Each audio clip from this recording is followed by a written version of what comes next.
सविता स्वयंपाकघरात काम करत होती तेव्हा तिचा फोन वाजला. तिने फोन बघायला गेली तेव्हा तो फोन तिचा नवरा पवनचा फोन होता. ती फोन उचलून हॅलो करताच पलीकडून आवाज आला, सविता, मी दुसऱ्या मुलीच्या प्रेमात पडलो आहे म्हणून मी तुम्हा सर्वांना कायमचे सोडून तिच्यासोबत परदेशात जात आहे. माझ्या वडिलांना काहीही बोलण्याची हिंमत माझ्यात नाही. मी माफी मागण्याचा अधिकारही गमावला आहे. तरीही माझी इच्छा आहे की तुम्ही सर्वांनी मला माफ करावे आणि मला विसरून जावे. मला माहित आहे की हे सांगणे सोपे आहे, पण प्रत्यक्षात ते विसरणे खूप कठीण जाईल. तरीही समजून घ्या, मी तुमच्यासाठी मेलो आहे असे समजा. हे सर्व ऐकून सविता स्तब्ध झाली. ती काही बोलण्यापूर्वीच पवनने फोन ठेवला. सविताला माहिती होते की कॉल डिस्कनेक्ट झाला आहे. तरीही ती भिंतीला टेकून उभी होती. तिच्या पतीचा हा निरोप तिच्यासाठी मृत्यूपेक्षाही वाईट होता. पवनने अचानक तिचे चांगले घर उद्ध्वस्त केले आणि निघून गेला. ती तिथेच बसून रडू लागली. काही वेळाने सविता उठून तिचे अश्रू पुसत तिचे सासरे प्रसादजी यांच्याकडे गेली आणि त्यांना संपूर्ण घटना सांगितली. हे ऐकून वृद्ध वडिलांचेही हृदय धडधडले. ते असे कसे करू शकतो? तू मला आत्ताच फोन लावून दे. कर सुनबाई, मी आता त्याच्याशी बोलतो, प्रसादजी रागाने म्हणाले. मग सविताने नंबर डायल केला, पण आता फोन बंद दिसत होता. आता काही उपयोग नाही बाबा, पवन आपल्या सर्वांना सोडून गेला आहे. जेव्हा ती खूप रडू लागली तेव्हा प्रसादजींनी तिच्या डोक्यावर हात ठेवला आणि म्हणाले, मुली, तुला आज जितके रडायचे आहे तेवढे रड, पण आजपासून मी तुला त्या नालायक व्यक्तीचे नाव घेऊन कधीही रडू देणार नाही. सासऱ्यांचे म्हणणे ऐकून सविता मनात विचार करू लागली. हे सांगणे सोपे आहे, पण विसरणे खूप कठीण आहे बाबा. मला तरी हेही माहीत नाही की पवनच्या आयुष्यात हे सर्व कधीपासून सुरू होते. माझे घर उद्ध्वस्त करणारी ती नालायक व्यक्ती कोण होती, जिने मला भांड्याचाही वेळ दिला नाही आणि माझ्या नवऱ्यासोबत पळून गेली. आता मी पवनशिवाय कसे जगू शकेन? आता मला आणि माझ्या मुलीला कोण आधार देईल? शेवटी माझ्यात काय कमतरता होती पवन? त्याने मला विनाकारण असहाय्य सोडले. त्याने त्याच्या मुलीकडे तर पाहायला हवे होते. आता मी तिला काय उत्तर देऊ? हे सर्व विचार करून सविता ढसाढसा रडत होती. लहान मुलगी, वडिलांसमान सासरे, पसरलेला व्यवसाय, हे सर्व सविताच्या आयुष्यात एक उष्ण दुपारसारखे बनले होते. अनवाणी चालावे लागणार होते. त्यात ना विश्रांती, ना सावली, ना वारा. त्यामुळे तिला खूप काही सहन करावे लागणार होते. प्रसादजी रिटायर होऊन सेवानिवृत्तीचे जीवन जगत होते. जरी ते ऑफिसला जात असले तरी ते थोड्या काळासाठी जात होते. पण आता संपूर्ण व्यवसाय त्यांच्या खांद्यावर आला. महिनाभर सर्वजण शांततेत राहिले. आता प्रसादजींच्या धावपळीकडे पाहून एके दिवशी सविता म्हणाली, बाबा, तुम्ही या वयात इतके कष्ट करता, मला ते आवडत नाही. आपण फक्त 3 लोक तर आहोत. आपण हे मोठे घर आणि व्यवसाय विकून एक छोटे घर घेऊया आणि राहिलेले पैसे व्याजावर लावूया. प्रसादजींना तिचे हे बोलणे पटले आणि काही दिवसांनी त्यांनी त्यांचे मोठे घर विकले आणि एक छोटे घर विकत घेतले. हळूहळू सर्व काही ठीक होऊ लागले. पण मग एके दिवशी अचानक सविताचे आई वडील त्यांच्या घरी पोहोचले. ते सविता आणि त्यांची नात सुकन्या यांना घेऊन जाण्यासाठी आले होते. त्यांनी हे सांगितले की सून तिच्या सासऱ्यांसोबत एकटी राहत आहे, म्हणून आजूबाजूचे लोक नको त्या प्रकारचे बोलतात. लोक म्हणतात की सूनचे तिच्या सासऱ्यांशी आधीच प्रेम संबंध होते, म्हणूनच मुलगा हे सर्व सोडून घराबाहेर पडला. मग सविताच्या आईने हात जोडून तिच्या सासऱ्यांना म्हटले की हे बघा भाऊसाहेब, आता यामुळे आमचीही बदनामी होत आहे, म्हणूनच आम्हाला आमच्या मुलीला आणि नातवाला सोबत घेऊन जायचे आहे. तुम्ही त्यांच्या खर्चासाठी पैसे पाठवत राहा. तिच्या पालकांचे बोलणे ऐकून मागे उभी असलेली सविता स्तब्ध झाली. जणू तिच्यावर आकाश कोसळले आहे. मग प्रसादजी म्हणाले, हे बघा, ती तुमची मुलगी आहे, मी याबद्दल काही बोलू शकत नाही. जो काही निर्णय घ्यायचा आहे तो सुनबाईला घ्यावा लागेल. जर तिला जायचं असेल तर ती आनंदाने सुकन्याला सोबत घेऊन जाऊ शकते. एवढे बोलल्यानंतर प्रसादजींनी एखाद्या गुन्हेगारासारखे मान खाली केली. त्यावेळी सुकन्या खेळत होती. तिच्या नाना नानीने तिला जवळ घेण्याचा खूप प्रयत्न केला, पण ती त्यांच्याकडे जाण्याऐवजी तिने तिच्या आजोबांचे दोन्ही हात घट्ट धरले. अचानक प्रसादजींचे डोळे भरून आले. मग सासऱ्यांची अवस्था पाहून सविता अचानक उठली आणि आईचे दोन्ही हात धरून म्हणाली, आई, सुकन्या आणि मी इथेच बाबांकडे राहू. जर आम्ही दोघेही तुझ्यासोबत गेलो तर बाबा एकटे कसे राहतील? म्हणून लोक काय म्हणत आहेत त्याने मला काही फरक पडत नाही. लोक काय म्हणतात ते मला माहीत आहे. ते मला माझ्या वडिलांसारखेच आहेत आणि यासाठी मला जगाला कोणतेही स्पष्टीकरण देण्याची गरज नाही. मी त्यांना एकटे सोडून कुठेही जाणार नाही. सविताचे बोलणे ऐकून दोन्ही पालक परत गेले. त्यांच्या जाण्यानंतर सविताला वाटले की वडिलांसारखे प्रेम देणारे सासरे आहेत. त्यांच्या आधारामुळे तर ती जगत आहे. जर त्यांचा आधार नसता तर आई वडिलांच्या घरी एक गरीब स्त्रीसारखी जगत असती. त्यांच्यामुळे आज ती डोके वर करून जगत आहे. अन्यथा ती नदीतील बिना चालकाच्या नावेसारखी कधीच बुडाली असती. हळूहळू काळ सरत गेला. आता सविताची मुलगी सुकन्या देखील समजूतदार झाली आणि अभ्यासावर लक्ष केंद्रित करू लागली. नाहीतर पूर्वी ती तिच्या वडिलांची आठवण करून खूप रडायची. आता सविता ही भूतकाळ विसरून तिच्या मुलीची आणि सासऱ्यांची काळजी घेत एका खाजगी शाळेत शिकवू लागली, जेणेकरून घरचा खर्च सांभाळणे सोपे होईल. नाहीतर प्रसादजी एकटे किती खर्च करू शकत होते. आता हळूहळू सविताच्या आयुष्यात आनंद परत येऊ लागला. पण कदाचित देवाला हे मान्य नव्हते. एके दिवशी प्रसादजी मॉर्निंग वॉकसाठी गेले आणि माघारी परतलेच नाहीत. सविता आणि त्यांची मुलगी सुकन्या दार उघडून त्यांची वाट पाहत होते. त्याच वेळी फोन जोरात वाजला. सविता फोन उचलण्यासाठी धावली. तिने फोन उचलला तेव्हा पलीकडून आवाज आला, मॅडम, हा फोन तुमच्या कुटुंबातील सदस्याचा आहे का? हा माझ्या सासऱ्यांचा फोन आहे. तुमच्याकडे कसा पोहोचला? तेव्हा तो म्हणाला, त्यांचा ऍक्सिडेंट झाला आहे. हे ऐकून सविता तिच्या मुलीचा हात धरून गेटकडे धावली. पण आता सगळं संपलं होतं. तिच्या वडिलांसमान सासरे नावाचा मजबूत आधारस्तंभ, ज्यावर तिचं जग आधारित होतं, ते अचानक तुटलं होतं. तिचा सुखी संसार पुन्हा एकदा उद्ध्वस्त झाला होता. सविताला माहित होतं की जर ती तुटली तर सुकन्याला सांभाळणं कठीण होईल. तिचा अभ्यास खंडित होईल. कारण जेव्हा पवन तिला सोडून गेला तेव्हा तिचे सासरे प्रसादजी तिच्या घरच्या रथाचे दुसरे चाक बनले होते, ज्यामुळे जीवनाचा रथ सुरळीत चालू होता. परंतु त्यांच्या अचानक जाण्याने सविता एकटी पडली. तिचे पालक तिला फक्त औपचारिकपणे भेटायला आले. असे म्हणतात की काळ सर्वांची परीक्षा घेतो. सविताने स्वतःला बळकट बनवले आणि पूर्ण आयुष्य तिच्या मुलीसाठी समर्पित केले. काळ निघून गेला. आज 14 वर्षानंतर सविताची मुलगी सुकन्या डॉक्टर झाली. तेव्हा कुठे सविताने सुटकेचा निश्वास सोडला. पण आता तिला तिच्या मुलीच्या लग्नाची काळजी वाटत होती. कारण सुकन्या लग्नासाठी अजिबात तयार नव्हती. तिने स्पष्ट सांगितले होते की तिच्या आईला एकटे सोडून कुठेही जाणार नाही. तिला तिच्या सोबत राहायचं आहे. पण सविताच्या वारंवार विनंतीवरून ती अखेर तयार झाली आणि तिचे लग्न ठरले. आता लग्नाचे कार्ड वाटले जात होते. मग एके दिवशी सविता तिची मुलगी सुकन्याला म्हणाली, कार्ड कोणाला पाठवायचे याची यादी तू बनवली आहेस का? तेव्हा सुकन्या म्हणाली, हो आई, हे आहे बघ ती लिस्ट. पण एक कार्ड तू मला दे. मला ते एका खास मैत्रिणीला पाठवायचे आहे. असं म्हणत सुकन्याने एक कार्ड घेतले.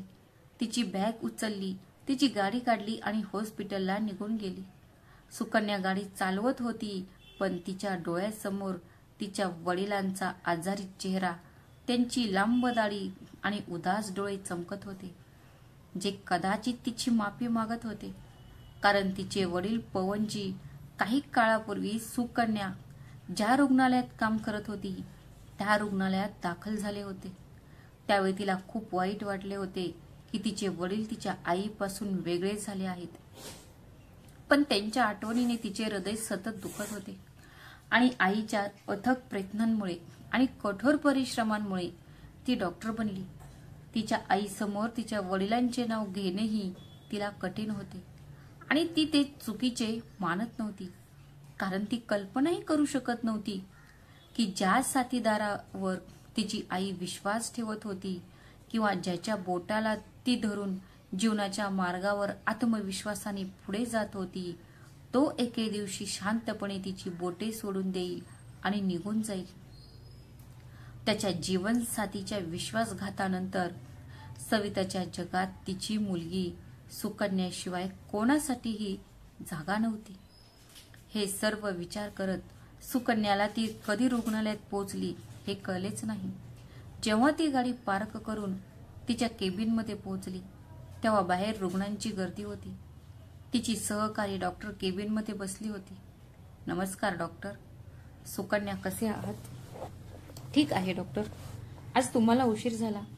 रुग्णांची खूप गर्दी आहे. हो, लग्नाच्या तयारीमुळे आजकाल मला थोडा उशीर होतोय. यानंतर सुकन्या काही तास स्वतःलाही विसरून गेली. 1 वाजता रुग्ण संपले. जेवणाचा वेळ झाला. जेवण संपल्यानंतर तिने 1 कप चहा मागवला.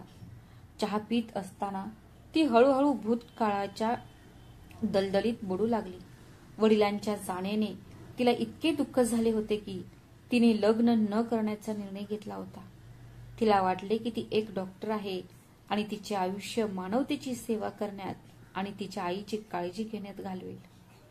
डॉक्टर अमनने तिला अनेक प्रकारे विनंती केली, पण ती प्रत्येक वेळी नकार देत होती. जेव्हा मम्मीला हे कळले तेव्हा तिनेही तिला लग्नासाठी खूप पटवून देण्याचा प्रयत्न केला, पण ती अजिबात तयार होत नव्हती, कारण तिच्या आईच्या आयुष्यातील अनुभवांनी तिच्यात वैवाहिक जीवनाबद्दल कटुता भरून टाकली होती, जिला ती बऱ्याच प्रयत्नांनी सुद्धा बाहेर काढू शकली नव्हती.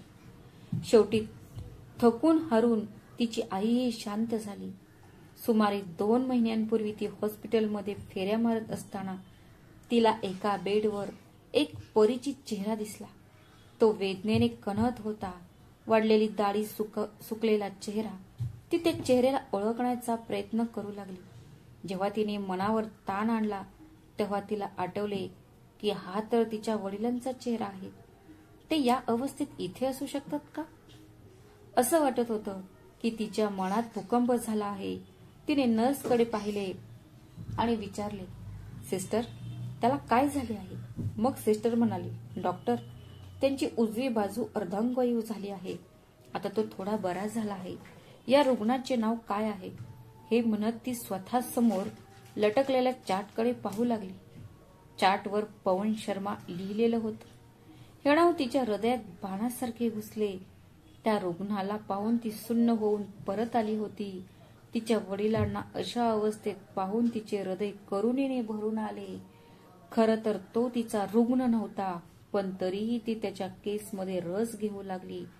जेव्हा जेव्हा ती डॉक्टरांशी त्याच्याबद्दल बोलायची तेव्हा ती याची काळजी नक्की घ्यायची की डॉक्टरांना आश्चर्य वाटू नये की ती या रुग्णाची एवढी का विचारपूस करत आहे. तिने तिच्या वडिलांनाही असे वाटू दिले नाही की तिने त्यांना ओळखले आहे. तिचे वडील जवळजवळ 1.5 महिना रुग्णालयात राहिले. सुकन्याने तिच्या आईला त्याबद्दल सांगण्याचा अनेक वेळा विचार केला, पण ते सांगण्याची हिंमत झाली नाही. तिला हा विचार करून आश्चर्य वाटत होते की पप्पांचे फक्त 1-2 मित्रच त्यांना भेटायला येत असत. दुसरे कोणीही येत नव्हते. एके दिवशी जेव्हा ती हॉस्पिटलमध्ये पोहोचली तेव्हा त्यांचा बेड रिकामा होता. हा रुग्ण कुठे गेला सिस्टर? जेव्हा सुकन्याने नर्सला विचारले तेव्हा ती म्हणाली की त्याला डिस्चार्ज देण्यात आला आहे. डॉक्टर, त्यांचे उपचार घरूनच केले जातील. आणि हो, श्री पवन शर्मा यांनी तुमच्या नावाने एक पत्र दिले आहे.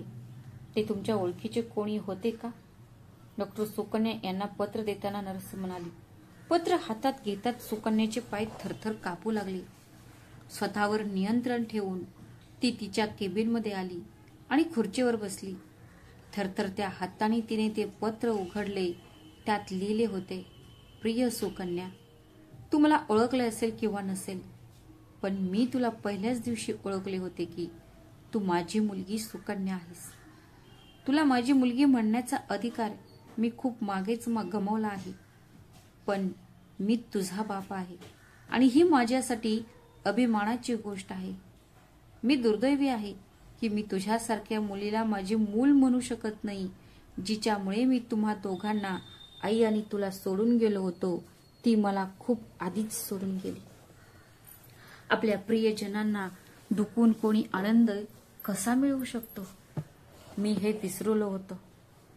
मी तुम्हा दोघांना एकटे सोडले होते आणि आज मी एकटेपणाने याची शिक्षा भोगत आहे. मी तुम्हा दोघांचा गुन्हेगार आहे. माझा गुन्हा क्षमा करण्यासारखा नाही, पण शक्य असेल तर मला माफ करा. तिच्या अश्रूंनी भरलेल्या डोळ्यात बाकीचे शब्द अस्पष्ट झाले. तिने डोळे बंद केले आणि डोके मागे झुकवले. तिचे अश्रू थांबत नव्हते. इतक्या वर्षांचा तिच्या आईचा एकटेपणा तिच्या मनावर कोरला गेला होता. तिच्या मनात वर्षानुवर्षाचा एकटेपणा जागृत झाला. तिला आयुष्यातील हे सर्व क्षण आठवले जेव्हा तिला तिच्या वडिलांची खूप आठवण आली होती. तिने तिच्या आईला पुरुष साथीदाराशिवाय अनेकदा कमकुवत होताना पाहिले होते. आजोबा होते तोपर्यंत सर्व काही ठीक होते, पण त्यांच्या जाण्यानंतर तिची आई खूप एकटी पडली होती. बाबांनी इतके मोठे गुन्हे केले होते, तरीही तिचे मन त्यांच्यावर प्रेम करत होते, कारण मुलगी कधीही तिच्या वडिलांना विसरू शकत नाही, पण फक्त तिच्या आईलाच त्याला माफ करण्याचा किंवा न करण्याचा अधिकार आहे.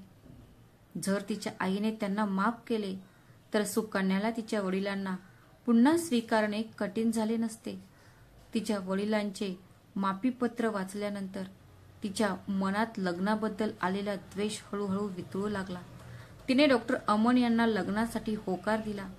लग्नाच्या मान्यतेने आईही आनंदी झाली. तिच्या मुलीचा आनंद आणि यशच त्यांच्या कंटाळवाण्या आयुष्यात रंग भरू शकत होते. पण पप्पांबद्दल कळल्यानंतरही तिला आईचे शब्द, आईचे आयुष्य आवडले, कारण तिच्या आयुष्यात तिच्या मुलीशी संबंधित आनंद होता. पण पप्पांच्या आयुष्यात कुटुंब सोडून जाण्याचे दुःख आणि त्यांच्या आजाराचे दुःख याशिवाय काहीही नव्हते. पण आईला हे कसे सांगावे? ती बरेच दिवस अस्वस्थ होती. तोपर्यंत ती याच द्विधा मनस्थितीत राहिली. आई उत्साहित झाली आणि तिने तिच्या लग्नाची तयारी सुरू केली, कारण ती स्वतः दिवसभर दवाखान्यात थकून घरी येत असे आणि बेडवर निश्चिंत पडून जात असे. ती तिच्या आईला अजिबात मदत करू शकत नव्हती. एका रात्री तिला जाग आली, तहान लागली आणि ती पाणी पिण्यासाठी उठली. तिने बाजूला पाहिले तर बेड रिकामा होता. आई बाथरूममध्ये गेली असावी असे वाटून तिने पाणी प्यायली आणि झोपायला आली. पण थोडा वेळ आई परत आली नाही. तेव्हा ती बाथरूममध्ये गेली आणि पाहिले, पण तिथेही कोणीच नव्हते. ती बाहेर आली तेव्हा आई बाल्कनीत खुर्चीवर बसली होती आणि शांतपणे अंधाराकडे पाहत होती. आई, तू इथे बसली आहेस? तू झोपली नाहीस का? ती खुर्ची ओढून तिच्या शेजारी बसली. लग्नाच्या तयारीमुळे ती खूप थकली आहेस. स्वतःची काळजी घे असं म्हणत सुकन्याने तिच्या आईकडे पाहिले तर तिचे डोळे पाणावले होते. काय झालं आई? तू रडत का आहेस? मी निघून जाणार आहे म्हणून का? तिने तिचा मूड सुधारण्याचा थोडासा प्रयत्न केला आणि म्हणाली, पण आई, मला निघून जावे लागेल. असा वेळ येऊ देणार नाही. एकतर अमन इकडे निघून येईल किंवा तू माझ्या सोबत येशील. हे ऐकून आईच्या डोळ्यातील ओलावा थेंबांच्या रूपात तिच्या गालावर ओसरला. मग तिने हळुवारपणे तिचे अश्रू पुसले आणि म्हणाली, आई, काय झाले? अरे काही नाही बाळा, हे आनंदाचे अश्रू आहेत. वेडी, आईने थोडीसे हसली. प्रत्येक मुलगी निरोप देऊन तिच्या सासरी जाते, तूही जाशील. मी तुझ्यासोबत कशी जाऊ शकते? माझं सौंदर्य माझ्या स्वतःच्या घरात राहण्यातच आहे बाळा. हे तुझं माहेरचं घर आहे. जेव्हा तू तुझ्या माहेरच्या घरी येशील तेव्हा तुला येण्यासाठी एक घर असले पाहिजे ना. माझ्यासाठी तरी हीच आनंदाची गोष्ट आहे की तू या शहरातच राहशील आणि माझ्याकडे ये जा करत राहशील. हे बोलता बोलता आई गप्प झाली, बसली.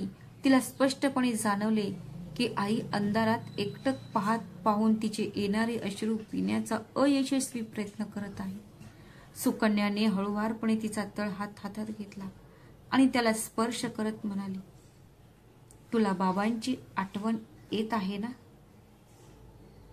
हे म्हणत तिने आईची प्रतिक्रिया पाहण्यासाठी तिच्या चेहऱ्यावर नजर ठेवली. नेहमीप्रमाणे पप्पांचे नाव ऐकून यावेळी आईला राग नाही आला आणि तिने काही उत्तरही दिले नाही. ती फक्त अश्रू ढाळत शांतपणे विचारत राहिली. हो ना आई, तिने पुन्हा विचारले. तरी पण तिच्याकडून काहीच उत्तर मिळाले नाही. थोडा वेळ दोघांमध्ये शांतता पसरली. मग सुकन्या म्हणाली, समजा आई, जर बाबा आज परत आले तर, आणि त्यांनी केलेल्या कृत्याबद्दल माफी मागितली तर तू त्यांना माफ करशील का?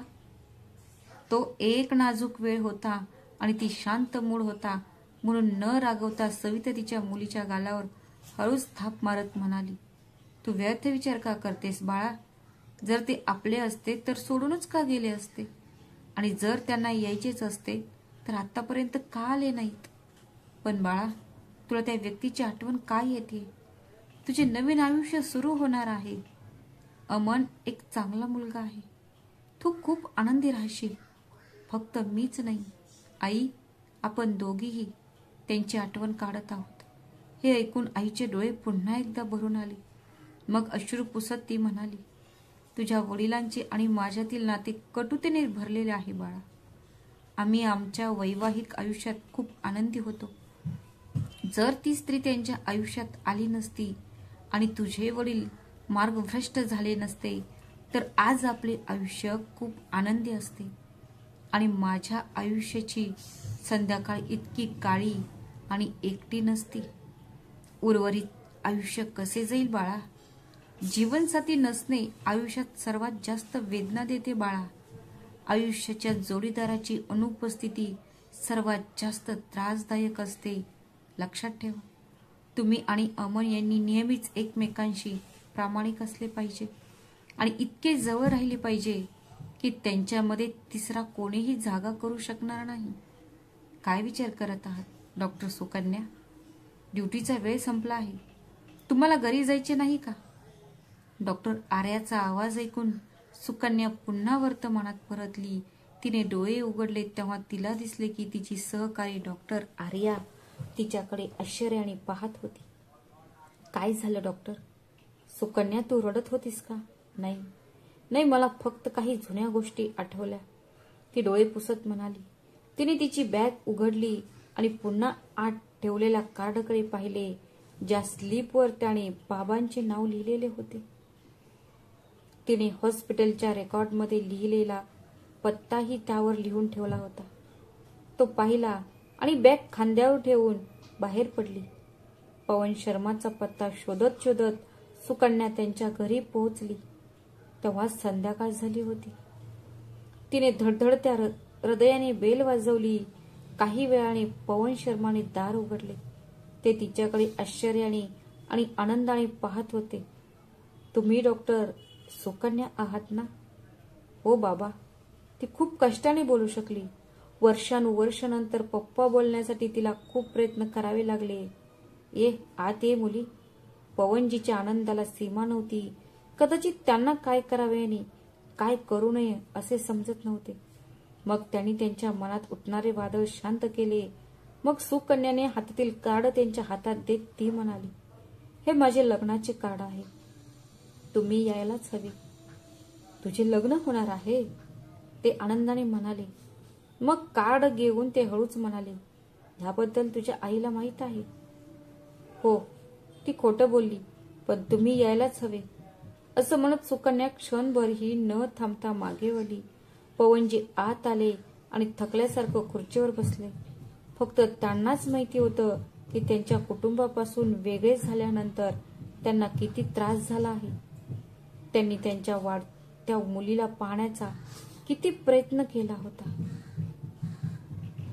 पूनमच्या तावडीत अडकल्यानंतर ते स्वतःला किती शाप देत होते हे त्यांनाच माहीत. पूनमने त्यांना अडकवण्यासाठी सापळा रचला होता. त्यांची पत्नी सविता ही शांत नदीसारखी होती आणि पूनम पावसाळ्यात वाहणारा नाला जो त्यांचे सर्व काटे ओसंडून वाहत असतो आणि त्याच लाटेमध्ये पवनजी वाहून गेले होते. त्यावेळी त्यांना पूनमला मिळवणे हेच त्यांचे एकमेव ध्येय वाटत होते. तो तिच्याकडे इतका आकर्षित का झाला होता की पूनमचा ग्लॅमर आणि तिच्या सौंदर्यामागे तिच्या चारित्र्यहीनपणा आणि मूर्खपणा त्याला दिसतही नव्हता. त्यावेळी त्याला हे समजत नव्हते की एक नदी ज्याप्रमाणे तिच्या मर्यादेत राहते त्याचप्रमाणे त्याच्या पत्नीनेही त्याचे जीवन, त्याचे कुटुंब तिच्या मर्यादेत बंदिस्त केले आहे. तो पूनम सोबत जास्त काळ राहू शकला नाही, कारण सुरुवातीला तो पूनमच्या सौंदर्याच्या महासागरात बुडाला. पण नंतर हळूहळू कांदा सोलल्याप्रमाणे पूनमचा खरा चेहरा त्याला थरथर उघडू लागला. ज्या पगारात तो त्याच्या पत्नी आणि मुलीसोबत आनंदी जीवन जगत होता त्याच पगारात पूनम सोबत घर चालवणे त्याच्यासाठी कठीणच नव्हते तर असह्य झाले होते. पूनम एक नंबरची भांडखोर स्त्री होती. पवनला प्रत्येक क्षणी पूनमपेक्षा सविता जास्त आठवू लागली होती. नंतर हळूहळू त्यांच्यातील अंतरही वाढू लागले. पवनला आता नवऱ्यासारखे कुठे, कधी आणि का जात आहे हे विचारण्याचीही हिंमत होत नव्हती. तो तिच्यावर कोणताही अधिकार ठेवू शकत नव्हता.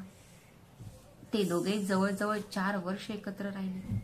या 4 वर्षात त्याला चांगलेच समजले होते की पूनमच्या आयुष्यात दुसरे कोणीतरी आले आहे.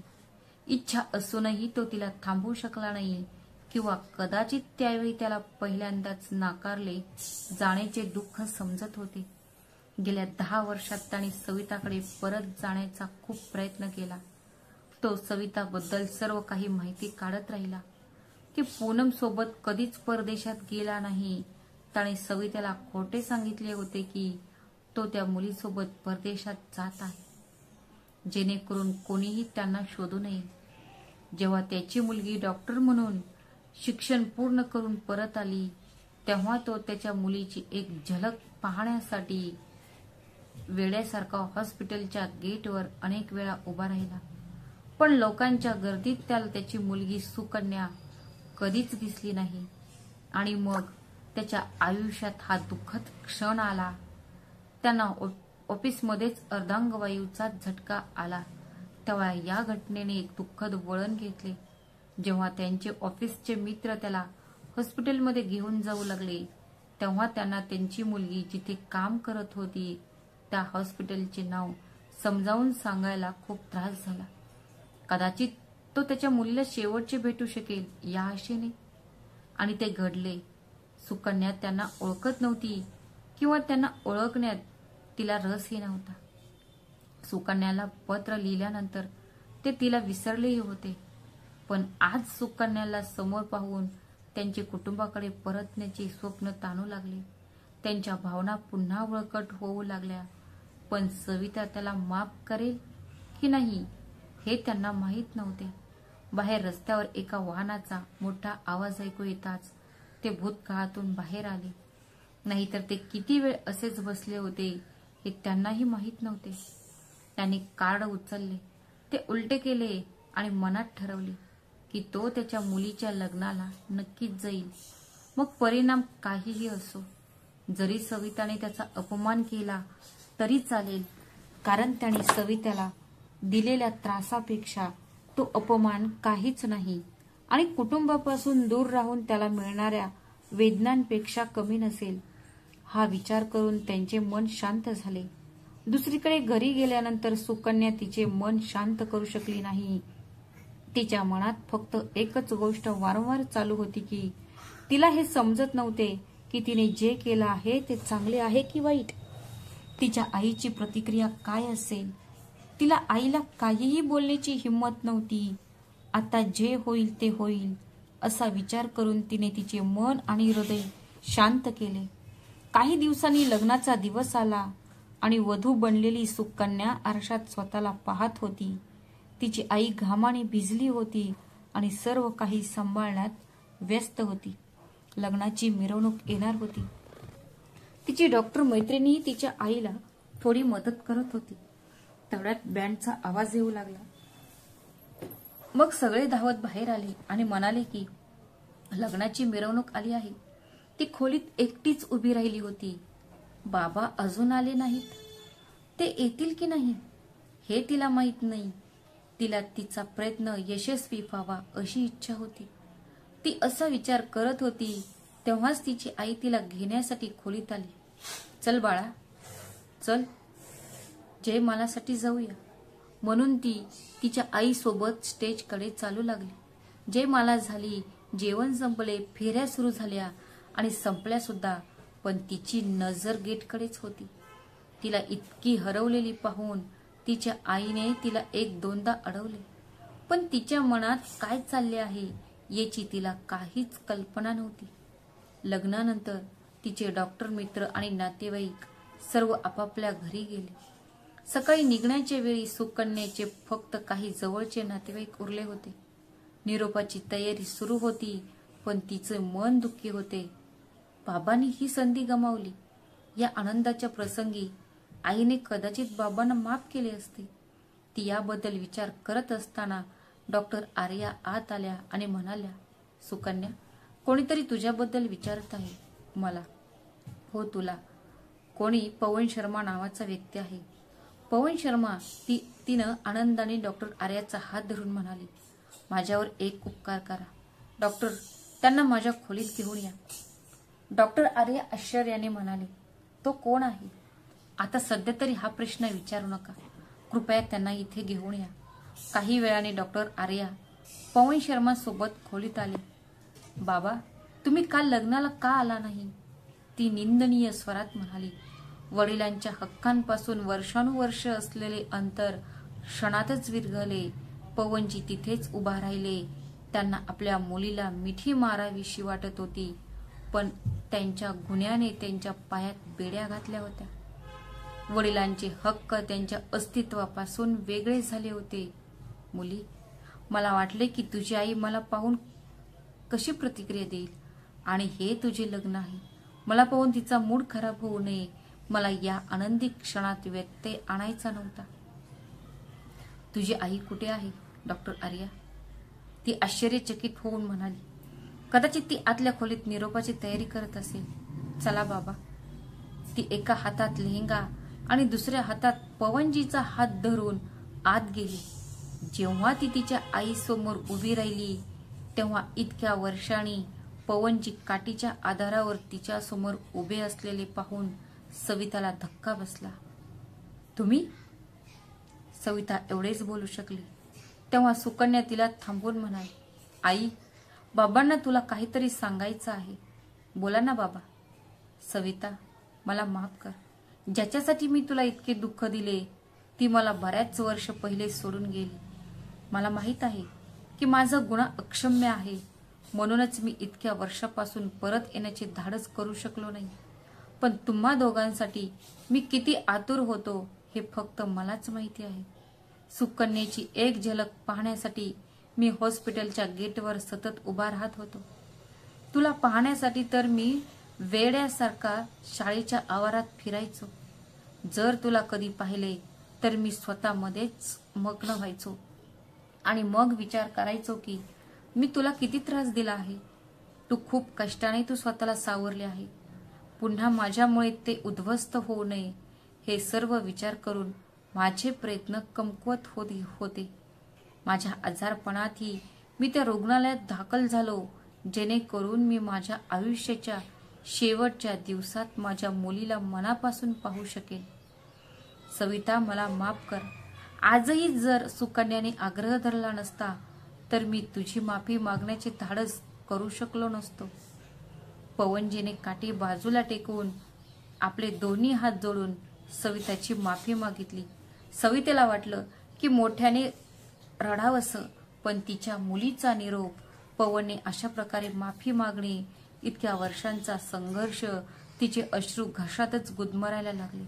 तिच्या डोळ्यातून अश्रू वाहू लागण्यापूर्वीच तिने वडील आणि मुलीपासून पाठ फिरवली, पण तिच्या थरथरत्या पाठीवरून सुकन्याला समजले की तिची आई रडत आहे. आई, तिचे दोन्ही खांदे धरून ती म्हणाली, प्लीज पप्पांना माफ कर. मम्मी, त्यांनी चूक केली आहे, पण त्यांची शिक्षा त्यांना मिळाली आहे. त्यांच्या चुकीमुळे त्यांनाही एकटेपणा सहन करावा लागला आहे. प्लीज आई, माझ्यासाठी. तिने हळूच आईचा चेहरा तिच्याकडे वळवला आणि म्हणाली, आई,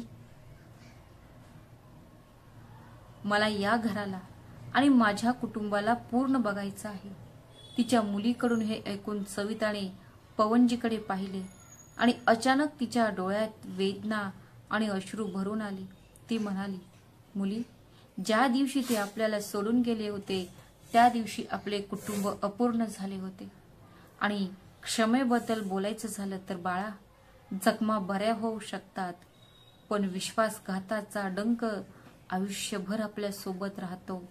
म्हणूनच मी त्यांना मनापासून कधीच माफ करू शकत नाही. असं म्हणत सविता डोळ्यात पाणी घेऊन खोलीतून बाहेर पडली. सुकन्याने तिच्या वडिलांकडे पाहिले तेव्हा पवनजीच्याही डोळ्यात पाणी वाहत होते.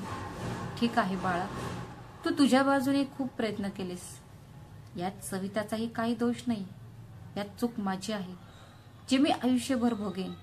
असं म्हणत पवन हे हळूच लाकडी काठी घेऊन बाहेर पडले. त्यांच्या जाण्यानंतर सविता आत आली आणि तिच्या मुलीला मिठी मारत म्हणाली, मला माफ कर बाळा, पण जेव्हा मी तुझ्या वडिलांना पाहिले तेव्हा मला त्यांना माफ करावेसे वाटले नाही, कारण त्यांनी आपल्याला खूप त्रास दिला आहे. ठीक आहे आई, तू स्वतःला एकटे वाटून घेऊ नकोस. मी लवकरच अमनला या घरी घेऊन येईल.